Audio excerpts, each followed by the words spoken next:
Assalamualaikum warahmatullahi wabarakatuh. Jumpa lagi di channel kami Mina Glewong Farm, channel yang membahas seputar dunia perikanan air tawar. Ketika saya upload video 2 minggu lalu yang membahas tentang cara merawat larva lele yang baru menetas, ternyata ada pertanyaan dari salah satu teman kita guys. Dan pertanyaan itu juga banyak ditanyakan oleh teman-teman yang lain yang ingin belajar budidaya lele, khususnya di sektor pembenihan.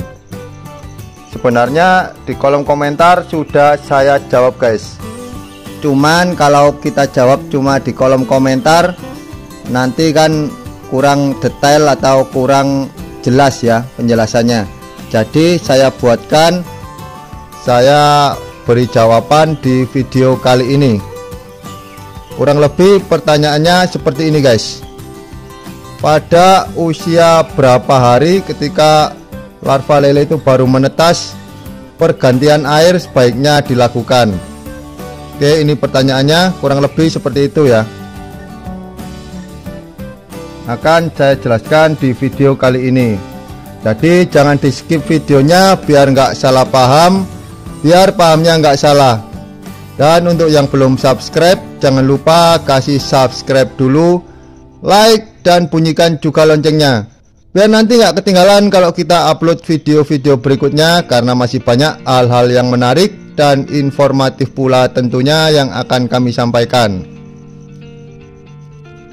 Oke guys, biar nggak panjang lebar, langsung saja kita masuk ke temanya. Pada usia berapa hari pergantian air dilakukan? Jawaban ini versi Mina Glewong Farm. Jika teman-teman atau pembudidaya yang lain punya jurus yang berbeda, bisa dijelaskan atau bisa dituliskan di kolom komentar, karena kita sama-sama belajar ya guys. Walaupun saya sudah budidaya lele baik di sektor pembenihan maupun di sektor pembesaran kurang lebih sudah 15 tahun, namun saya juga masih perlu banyak belajar, karena tidak ada yang namanya suhu atau guru di dalam dunia perikanan ini guys. Kita harus terus berkembang, karena jenis-jenis ikan juga semakin baru, jenis-jenis penyakit juga banyak yang berdatangan guys. Oke, jadi menurut saya pergantian air pertama kali dilakukan itu sifatnya kondisional guys. Kita lihat kondisi airnya, kita lihat kondisi ikannya, karena banyak hal-hal yang mempengaruhi kualitas air dan kondisi ikan tersebut guys.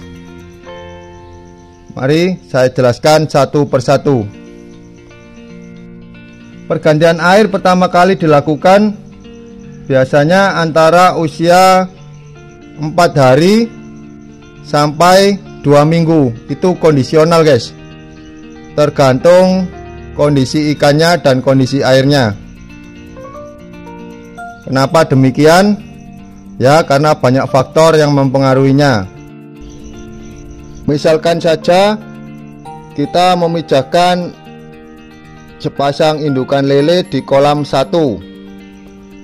Nah, kemudian menetasnya ini terlalu banyak guys. Sekiranya kapasitas kolam kita tidak mumpuni, itu bisa saja kita lakukan proses penyedotan larva seperti pada video tersebut. Jadi larva kita sedot, kita pindahkan ke kolam kedua. Nampak di sini kolam pertama itu sudah terlihat keruh guys. Itu dikarenakan ada beberapa telur yang tidak terbuai dan ada sperma jantan yang tidak membuahi. Bisa juga karena lendirnya indukan itu bisa mencemari kualitas air kolam guys. Kita lihat kolam 1 sudah keruh dan kolam kedua ini airnya masih jernih guys. Nah, di sini kolam pertama ini tentunya waktu pergantian airnya lebih cepat. Hal demikian biasanya saya lakukan antara bibit lele usia 4 hari sampai 6 hari. Ketika pemberian cacing pertama kemudian mau pemberian cacing kedua itu, sebelum pemberian cacing kedua airnya saya ganti guys. Beda halnya dengan kondisi kolam yang kedua, airnya masih jernih. Dan kondisi demikian ini biasanya tahan antara 1 minggu sampai 2 minggu. Jadi pemberian cacing 1, 2, 3, 4 masih aman guys, sampai saat proses sortir pertama kali, ukuran RT dan TT. Itu biasanya baru saya ganti air. Itu faktor pertamanya. Bisa juga kita memijakan di kolam 1 ternyata jumlah yang menetas itu lebih sedikit, jadi telurnya banyak yang tidak menetas guys. Itu juga airnya nanti akan cepat rusak karena pembusukan telur yang tidak menetas. Oke, itu yang pertama ya. Kemudian yang kedua adalah pemberian cacing sutra. Jika cacing sutra yang kita berikan itu nyucinya kurang bersih, maka kualitas air kolam juga akan cepat rusak. Lalu kemudian jika pemberian cacing sutra kita terlalu banyak, maka nanti cacing sutra bisa mati di kolam pemijahan tersebut guys. Jadi belum dimakan oleh larva lele dia sudah mati ya.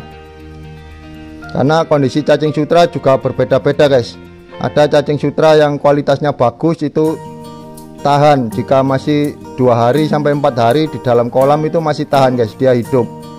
Ada juga yang baru kita berikan besoknya dia sudah mati. Maka dari itu biasanya saya berikan cacing sutra itu secukupnya. Saya berikan sedikit, habis kemudian saya berikan lagi. Dengan demikian kualitas air di kolam itu lebih awet guys. Dan yang ketiga adalah jumlah ikan yang ada di dalam kolam tersebut. Jika ikannya padat, maka kualitas airnya juga akan lebih cepat rusak. Jika ikan yang ada di kolam tersebut jumlahnya sedikit, maka airnya akan awet. Nah, yang perlu digarisbawahi di sini adalah saat pergantian air tersebut, biasanya saya bersihkan sekalian lumut-lumutnya guys. Jadi saya pel, saya sikat menggunakan sikat baju itu ya, atau sikat lantai untuk kamar mandi itu, untuk mengepel lumut-lumutnya guys. Saya bersihkan lumutnya.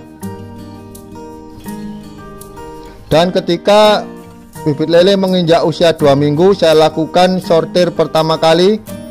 Di situ biasanya kolam tersebut akan saya kosongkan. Jadi setelah sortir itu kolamnya sudah libur guys. Kenapa demikian? Karena biasanya pertumbuhan lumut yang baru tumbuh ketika kita melakukan pembersihan itu, lumutnya akan tumbuh warnanya hijau muda guys. Di situ biasanya air akan berbusa, jadi ada bubble-bubblenya gitu di atas ya. Itu mungkin karena siklus pertumbuhan lumutnya guys. Saya juga kurang paham sebenarnya, cuman hal itu sering terjadi. Jadi kolam saya liburkan, saya pindahkan ke kolam baru guys ikannya.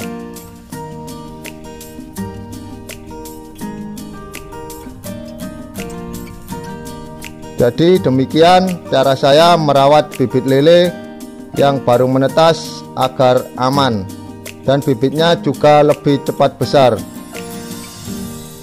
Oke, sekian yang dapat saya sampaikan.